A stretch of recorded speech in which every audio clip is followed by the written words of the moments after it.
દેશ સતીઓનો દેશ છે, નટીઓનો નહીં. માતા જીજાબાઈ, માતા મદાલસા, ઝાંસીની રાણી અને ક્રાંતિકારી નારીઓનો દેશ છે, અભિનેતા કે અભિનેત્રીઓનો નહીં. મીરાબાઈ, જાનબાઈ, રત્નાવલી જેવી ધર્મ અને ભક્તિનિષ્ઠ અધ્યાત્મ કન્યાઓ આ જ પવિત્ર ધરતીના વરદાન હતા. એમાંય જાનબાઈનો પ્રસંગ તો અદ્ભુત છે બેન. એક અસાધારણ હેતુ એ હતો કે અનંત યુગોથી પ્રભુ મિલન માટે ઝંખી રહેલા મુમુક્ષુ આત્માઓનું કલ્યાણ કરવું. તો આવા જ એક મોક્ષભાગી આત્મા હતા દેવયાની, જે મહાભારતના ઇતિહાસના અસુર ગુરુ શુક્રાચાર્યના તેજસ્વી પુત્રી હતા, જેઓએ વર્ષો સુધી બ્રહ્મચર્યનું પાલન કરેલું. અને એના ફળ સ્વરૂપે અનેક યુગોથી મુક્તિની ઝંખના સેવતા આ આત્માએ છાપરી ગામમાં સત્સંગથી રંગાયેલ ભક્તરાજ રાવત ચૈત્રા અને માતા કામળબાઈની કુખે જન્મ લીધો અને નામ પડ્યું જાનબાઈ. તો આવો બેન, દર્શન કરીએ એ દેવ સંસ્કૃતિના નારી રત્નના.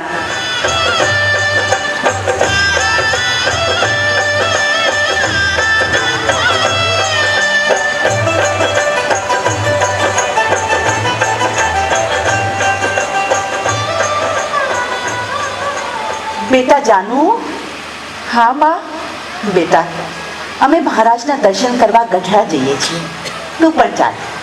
ના માં, મારે નથી આવવું. અરે ગાંડી, આમ તો આખો દિવસ મહારાજના નામનું સ્મરણ કરે છે, આખી રાત્રિ એમનું ધ્યાન કરે છે અને એમના દર્શને તો આવતી નથી. માં, મહારાજને ગરજ હશે તો મને દર્શન દેવા અહીં આવશે, મારે નથી આવવું. બેટા, મહારાજ સામે આવી હઠ ન પકડાય. કેમ માં? જો ત્રિલોકીને પાણીમાં બોળીને ડુંગરની ટોચ પર બેઠેલી ટીટોડીને પાણી પાઈને એની હઠ પૂરી કરે તો મારી હઠ કેમ પૂરી ન કરે? એ તો પક્ષી હતું બેટા, એટલે ભગવાને એના ઉપર દયા કરી હશે. માં, ગોપીઓ ક્યાં પક્ષી હતી? ભગવાન શ્રી કૃષ્ણ ગોકુળ છોડી મથુરા ગયા ત્યારે ગોપીઓએ પણ જમુના ન ઓળંગવી એવી હઠ નહોતી લીધી, અને એ તે ભગવાન શ્રી કૃષ્ણે જ સામે ચાલી કુરુક્ષેત્રમાં તેડાવી ત્યારે જ દર્શને ગઈ. તો મને દર્શન દેવા મહારાજ અહીં કેમ ન પધારે? અરે દીકરી, એ ગોપીઓની વાત જુદી હતી, તું નહીં માને. ચાલ, અમે તો દર્શન કરતા આવીએ.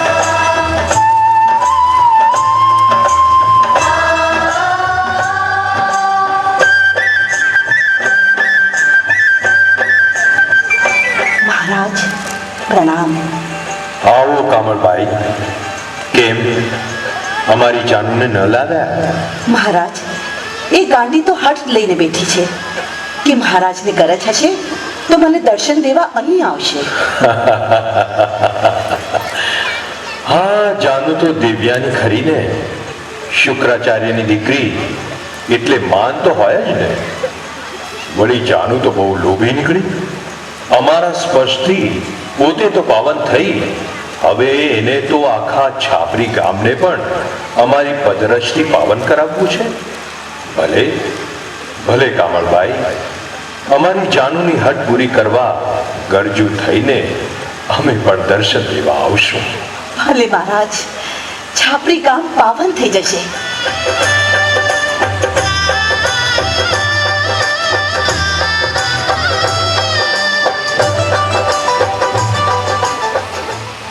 જાનુ, એ જાનુ, જો આપણે ત્યાં મહારાજ પધારશે. સાચું કહો છો માં? જો હું નહોતી કહેતી, મારા મહારાજ જરૂર મને દર્શન દેવા પધારશે. સારું સારું, જાઓ જાઓ માં, મારા બાપુ અને ભાઈ જુઠાને આ સમાચાર આપો.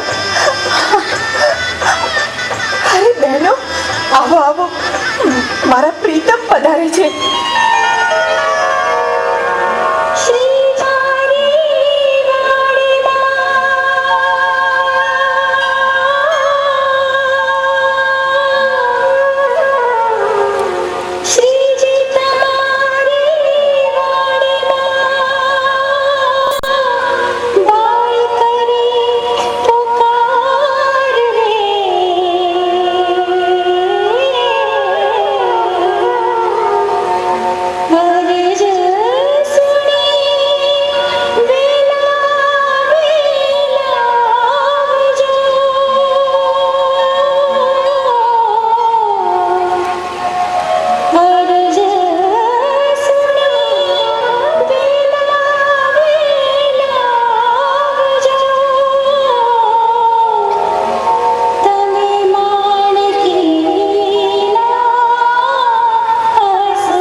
જાનબાઈ અધીરાઈથી મહારાજની રાહ જોઈ રહ્યા છે. ત્યાં છાબરી ગામમાં બ્રહ્માનંદ સ્વામી પધાર્યા છે. કોઈએ સ્વામીને વાત કરી કે સ્વામી, માનો કે ન માનો, જાનબાઈના ઓરડામાં રોજ રાત્રે કોઈ વ્યક્તિ સ્ત્રીના કપડાં પહેરીને જાય છે. સ્વામીને માન્યામાં ન આવવા છતાં સત્સંગનું હીનું ન દેખાય એ માટે જાનબાઈના ભાઈ જુઠ્ઠા ચૈત્રાને સ્વામીએ સાવધ કર્યો અને એક રાત્રિએ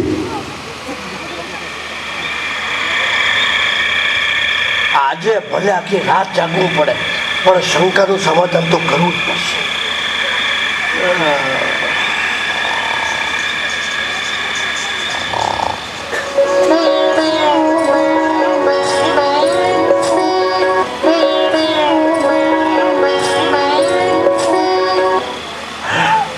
જરૂર કોઈ કહેવું લાગે છે.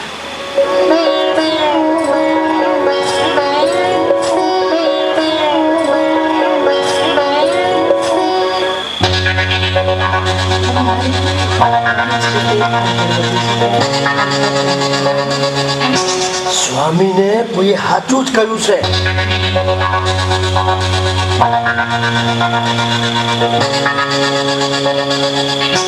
હું વાત કરે છે, કઈ શબ્દો કાને પકડાતા નથી.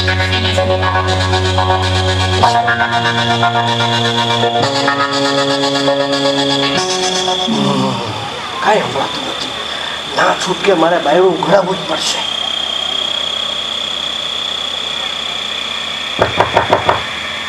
અરે બેન, બાયણું ખોલો. કોણ છે? બેન, હું જૂઠો. પણ ભાઈ, અત્યારે શું કામ છે? અરે બેન, પેલા બાયણું ખોલો, મારે ખાસ કામ છે.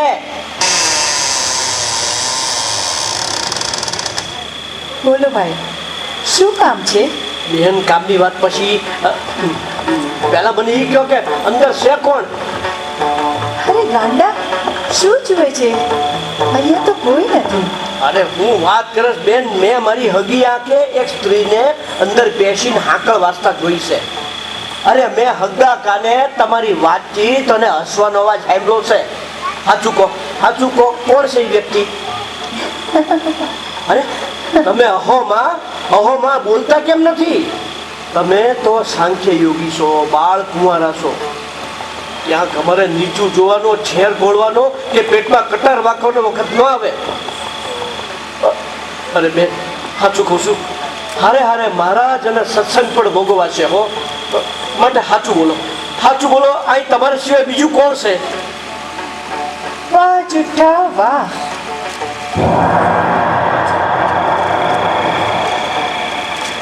જે વય સામે આવો, મોઢું હંતાડશો માં. ભાઈ, સતી જેવી તારી બેન જાનબાઈ પ્રત્યે સેજ પણ ગેરસમજ કરશો ને તો ક્યારેય નહીં છૂટી શકો. મારા તારું કાંઈ સાંભળવું નાથ. મોઢું બતાવ, મોઢું હંતાડ માં. બોલ કોણ છે તો?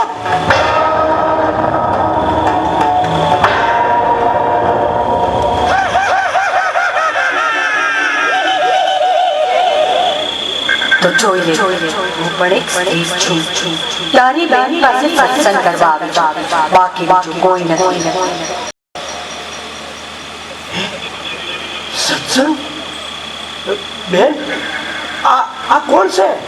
શાંત ભાઈ, આ બાજુમાં રહેતા વાણિયાની ઘરવાળી છે.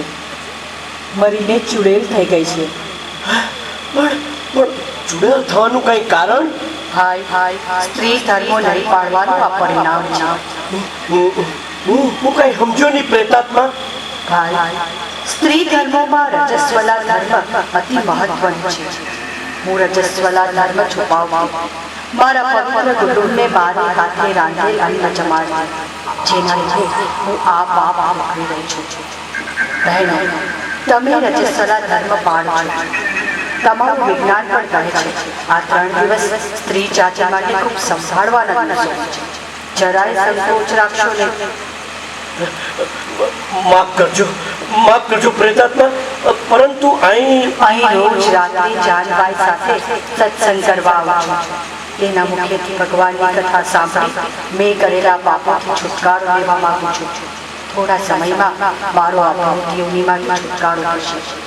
મારે તમારા જેવા માણસ સામે પ્રગટ નહોતું થવું, પણ જાનબાઈની પવિત્રતાની ખાતરી કરવા માટે પ્રગટ થવું પડ્યું. જૂઠા સાંભળો, હું અને જાનબાઈ હવે આ લોકમાં થોડા દિવસના મહેમાન છીએ.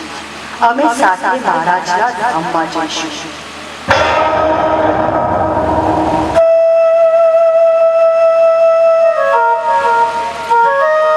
બેન બેન મને માફ કરી દે. મારા જેવો કોઈ પાપી નથી. ગંગા જેવી પવિત્ર બેનને ઓળખી ન શક્યો.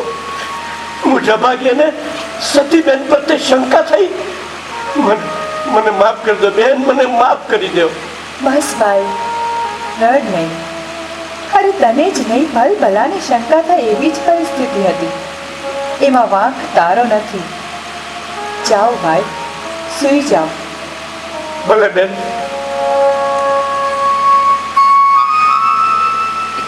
અત્યારે જ બ્રહ્માનંદ સ્વામીને વાત કરી મહારાજને સમાચાર પહોંચાડું કે જાનુબેન તો સતી છે, સતી.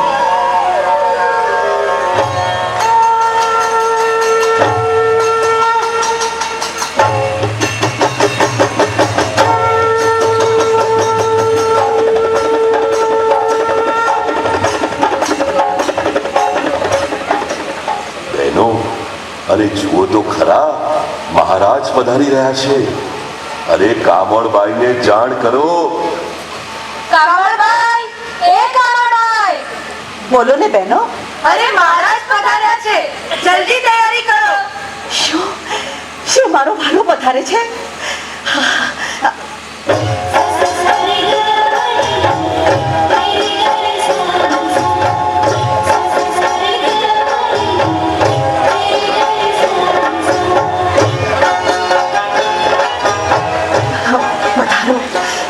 પધારો મહારાજ, પધારો.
ઉપર કરુણા કરી અમે તો પાવન થઈ ગયા મહારાજ, પાવન થઈ ગયા. પણ અમારી જાનુ ક્યાં છે? મહારાજ એ તો એની ઓરડીમાંથી બહાર જ ક્યાં નીકળે છે, તમારું અખંડ ધ્યાન કર્યા કરે છે. કમળબાઈ, જાનુ હવે તો અહીં આવશે ને? એ હજુ વધુ ગરજુ થઈ અમારે એની ઓરડીએ જવું પડશે. નહીં મહારાજ, હું હમણાં જ ખબર આપું છું.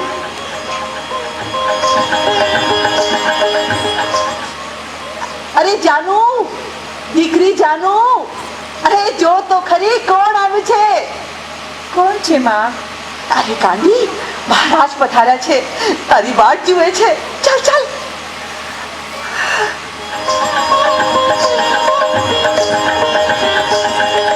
આવો જાનુ, આવો. કૃપાનાથ, આખરે આખરે આ સેવક ઉપર કરુણા કરી ખરી. ગાડી, તે તો અમને બહુ ગરજ કરાવી.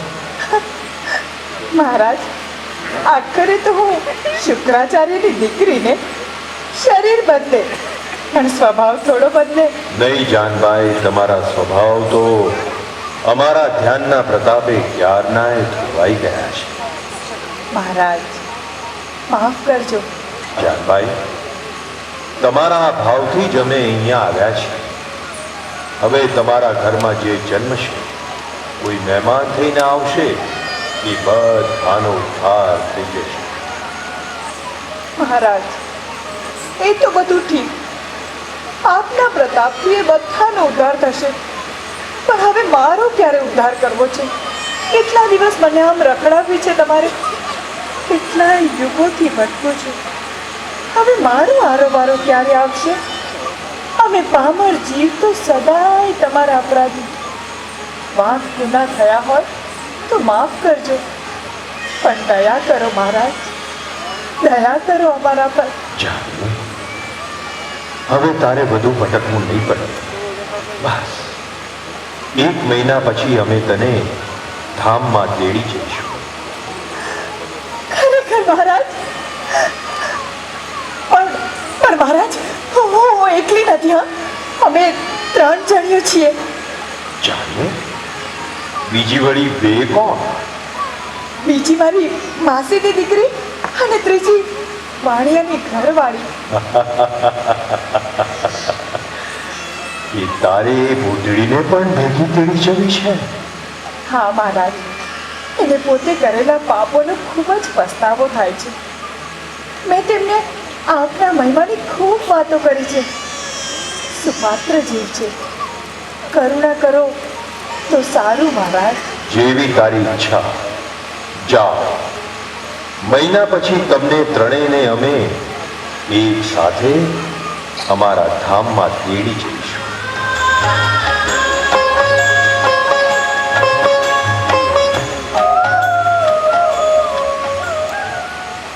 આ છે નારી શક્તિની સાચી ઓળખ. તો ચાલો આજે આપણે પણ સૌ કોઈ ભગવાનના ચરણોમાં પ્રાર્થના કરીએ. હે ઘનશ્યામ પ્રભુ, અમારામાં રહેલા દુર્ગુણોનો નાશ કરી સદગુણોની સુવાસ પ્રગટાવી અમોને નારીમાંથી નારાયણી બનાવી કુટુંબ, સમાજ અને દેશનું નેતૃત્વ કરવાની શક્તિ આપો. હે પ્રભુ, એ જ આપના ચરણોમાં અમારી પ્રાર્થના.